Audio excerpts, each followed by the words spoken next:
bersama. Ibu-ibu semua sehat semua ya? Alhamdulillah, luar biasa. Allahu Akbar. Baik, tentu yang diharapkan sudah sehat tapi tentu bahagia. Baik ibu-ibu, yang sama-sama kita screening dulu ya. Kita semua berdiri. Silakan coba berhadap ke depan. Nah, ibu-ibu duduk ibu ya. Untuk meningkatkan koordinasi ibu-ibu semua. Nah, seperti apa? Screeningnya, ibu silakan tangannya berhadapan-hadapan dulu. Bersalaman maksudnya dengan pasangannya. Ikuti kalau ibu bilang hitam, maka yang hitam menunggu ya, yang hijau bagaimana. Baik ibu-ibu semuanya, setelah kita melakukan tadi ya, dan ikuti semua harapan yang ada. Hari ini kita membahas tentang air yang dapat dihukumi ya, masing-masing itu punya hukumnya. Ada air yang suci mensucikan, ada air yang suci namun tidak mensucikan, ada air yang dihukumi makruh, dan ada air juga yang dihukumi najis. Oke, siapa yang coba saya ibu inginkan ada mahasiswa yang bisa mengulang kembali apa sih yang dimaksud dengan air mutlak itu, dan ada berapa air mutlak? Silakan dulu, siapa yang bisa? Air mutlak itu air suci yang mensucikan. Ada 7 macam airnya. Yang pertama air hujan, air embun, air sumur, air sungai, air danau, air laut, sama air sapi. Siap, terima kasih. Mari kita berikan. Nah, itulah air yang dihukumi sebagai air yang diperbolehkan ya, suci menyucikan, boleh untuk dipakai wudhu, mengangkat hadas besar ya, mandi janabah. Nah, juga air tersebut boleh digunakan untuk kebutuhan kita sehari-hari seperti mandi, masak ya, minum dan sebagainya. Nah, ini sudah jelas ya, karena sudah dibahas ini tentang air mutlak ini, bagaimana di sini ada dalil ya. Dengan awal firman itu bahas surat apa Bu yang kemarin tentang air hujan itu, surat air ayat 48 ya, dimana Allah berfirman. Silakan mahasiswa yang bisa menjelaskan. Dan kami turunkan dan langit air yang suci lagi mensucikan. Iya, Al-Qur'an ya 40 dan 48. Nah, sekarang yang akan dijelaskan itu adalah tentang air yang kategori yang kedua ya, diantaranya adalah air yang suci namun tidak menyucikan, atau dalam bahasa Inggrisnya dikatakan ya, air suci namun tidak bisa menyucikan. Airnya itu boleh ibu gunakan untuk kebutuhan sehari seperti masak, minum, ya, untuk ngepel dan sebagainya. Dan namun air tersebut sudah tidak bisa digunakan untuk mengangkat hadas dan najis. Seperti apa itu air itu? Nah, itu dibagi dua, ada air mustahmat, ada air mutahhir. Ibu akan dijelaskan air mutahhir dulu ya. Oke, sudah siap? Ya. Nah, setelah ini ibu akan memberikan beberapa soal yang harus dianalisis oleh kalian. Sudah siapkan LJK-nya. Nanti kita duduk secara berkelompok ya. Di sini saya ibu sudah menyiapkan ya. Ada 2 jenis air Bu. Pertama ini adalah air mineral ya. Air ini adalah dari air mata air yang biasa ibu minum ya. Ibu tanya, apa sih hukum air tersebut Bu kalau dipakai Bu? Sah nggak? Alasannya kenapa Bu? Sah Bu?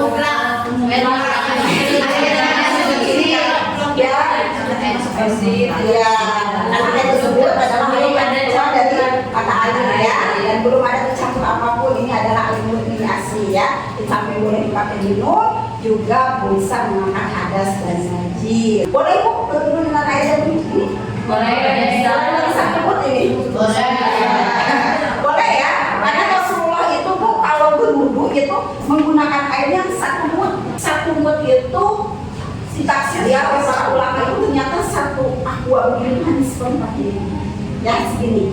Nah, berarti Rasulullah sangat hemat sekali menggunakan ya. Jadi ibu sekalipun wudhu di sungai airnya banyak, atau misalkan ibu wah lagi luar biasa ya air di pantai sama jelasnya, tetap kalau wudhu itu harus menggunakan air yang hemat ya istilahnya.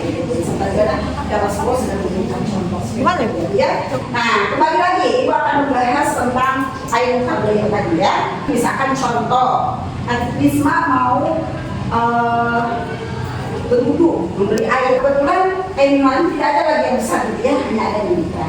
Tanya Risma mau wudu disimpan. Ketika mau wudu dipanggil oleh ibu gitu ya. Nah, dipanggil mau bersama ibu yang kemudian disimpan lah. Kemudian ada temannya yang iseng gitu ya. Nah, tahu ini mau wudu, air tersebut dia campur gitu ya. Contoh, itu akan dicampur air. Kebetulan ibu membawa air nih ya, tapi ini tidak tahu apa sih itu air apa ya. Nah, dicampur sedikit gitu ya air tersebut. Nah, sehingga air tersebut itu menjadi kerupuk ya, yang tadinya putih bersih sekarang jadi kerupuk ya. Kemudian Risma datang kembali ke kelas, tiba-tiba sudah kaget lihat ternyata air sudah berubah warna. Namun air tersebut ketika dia belum bisa menebak ya, dia masih ini air apa, dicium nggak kecium baunya gitu ya. Kemudian air tersebut warnanya juga tidak pekat gitu ya. Nah, dia sampai bingung, ini air apa sih yang dicampur gitu ya, kenapa jadi seperti ini. Nah, selagi Risma dia tidak bisa menebak ini air apa, ya maka air tersebut masih boleh digunakan wudu. Tapi kalau campurannya sudah pekat ya, nah contoh misalkan campuran air ini ya, ini airnya sudah berubah warnanya dicampur tadi sama ibu ya. Ada yang tahu ini air apa? Susu.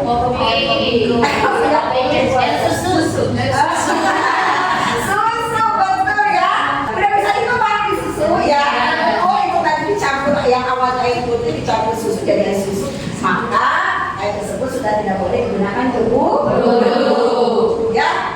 Nah ini jadi dihukumi sebagai air mutawatir. Jadi syarat air mutawatir itu adalah air yang suci namun tidak bisa diwujukan, airnya boleh diminum ya, namun tidak bisa digunakan wudu. Itu pertama adalah airnya dicampur dengan benda suci. Benda suci itu banyak, apa saja Bu?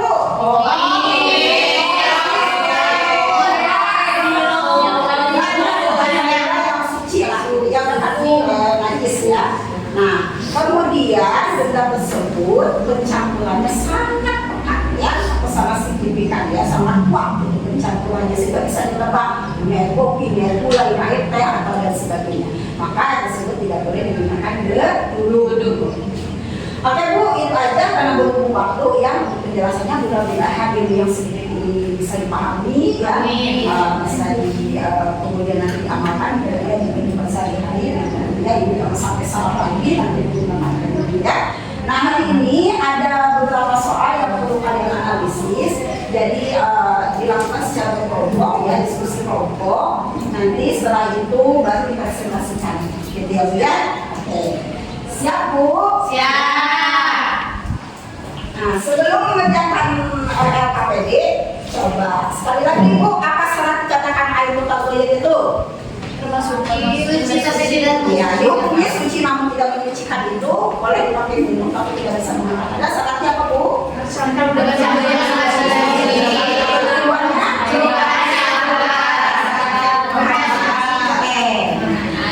Kayak sekarang Bu, silakan ada hadapan duduknya silakan berkelompok ya. Di sini ada soal yang perlu dianalisis ya. Ada 5 soal ya. Tolong dikerjakan, ini sudah disiapkan di mesinnya tempat kerjanya. Kalau perlu nanti boleh ibu-ibu membuat peta ya untuk cari masalah-permasalahan ya. Silahkan duduk secara berkelompok. ya so. Jadi ada yang masuk adik kita di tempat jadi sini. Nah ini ada 5 soal yang perlu kalian analisis ya. Silahkan diberikan jawabannya diskusi dengan kelompok ya. Kalau ada yang masih belum dipahami boleh diterima dulu ya. Ibu mohon maaf, jawabannya saya kan kelompok 4 berarti pertanyaan nomor 4 aja. Betul. Ya. Jadi kalau dijawab. tidak, kita berkelompok ini semua analisis semua satu gitu ya. Siap. Namun kalau penyelesaiannya semuanya. Begitu, silakan Ibu beri waktu ya beberapa saat aja. Kalau ada yang sudah selesai, silakan angkat tangan untuk menganalisis. Untuk menganalisis soal nomor 1 maupun 1. Seseorang berwudu menggunakan air hujan yang tertampung di ember terbuka. Apakah wudunya sah? Analisis berdasarkan sebagian air dari misalkan dalil dan pendapat ulama tentang sebelumnya, di sini kan ada air hujan yang tertampung ke dalam ember ya. Sifat dari air hujan itu termasuk air yang mutlak, suci dan menyucikan. Selagi tidak, menurut mazhab Syafi'i, selagi tidak tercampur dengan najis seperti sampai berubah warnanya, berubah baunya dan berubah warnanya, itu masih bisa dikatakan suci. Bagian pada musim banjir banyak sumber air tercampur lumpur. Analisis apakah air tersebut masih dapat digunakan untuk pencuci? Memperbolehkan air laut dipakai untuk wudhu dikarenakan air laut yang rasanya asin itu alami dari suci, dan air laut itu termasuk ke 7 air mutlak. Ya, Dalilnya hadis riwayat Abu Dawud dan Tirmidzi, yaitu air laut suci, airnya suci dan bangkainya halal. Ya, betul. Nah, sekarang sebelum penutupan ya, silakan ada yang mau bertanya? Ya, silakan Bu. Ibu izin bertanya, di lingkungan rumah saya kan ada kolam. Nah di situ ukurannya lumayan dalam, tapi airnya keruh, dan kita nggak tahu kalau itu di situ ada bangkai apa aja karena memang kolamnya terbuka. Tapi warga-warga situ menggunakan air tersebut menggunakan filterisasi, menggunakan alat filter untuk memfilter air ke rumah-rumah hingga airnya yang tadinya keruh hingga menjadi bening. Kira-kira itu airnya suci untuk dipakai atau tidak? Soalnya kita nggak tahu nih ada bangkai, misalnya bangkai kucing atau tikus yang nyemplung situ, tapi kalau yang ngalir keluarga itu tetap suci. Baik, terima kasih pertanyaannya. Ada yang bisa menjawab dari pertanyaan teman-teman tadi Bu? Bu Risma, silakan. Ya. Menurut saya ya Bu, bisa dipakai untuk bersuci. Karena kenapa? Karena itu kan airnya banyak, lebih dibuang pulang. Oke. Ada lagi yang berpendapat lain mungkin? Baik.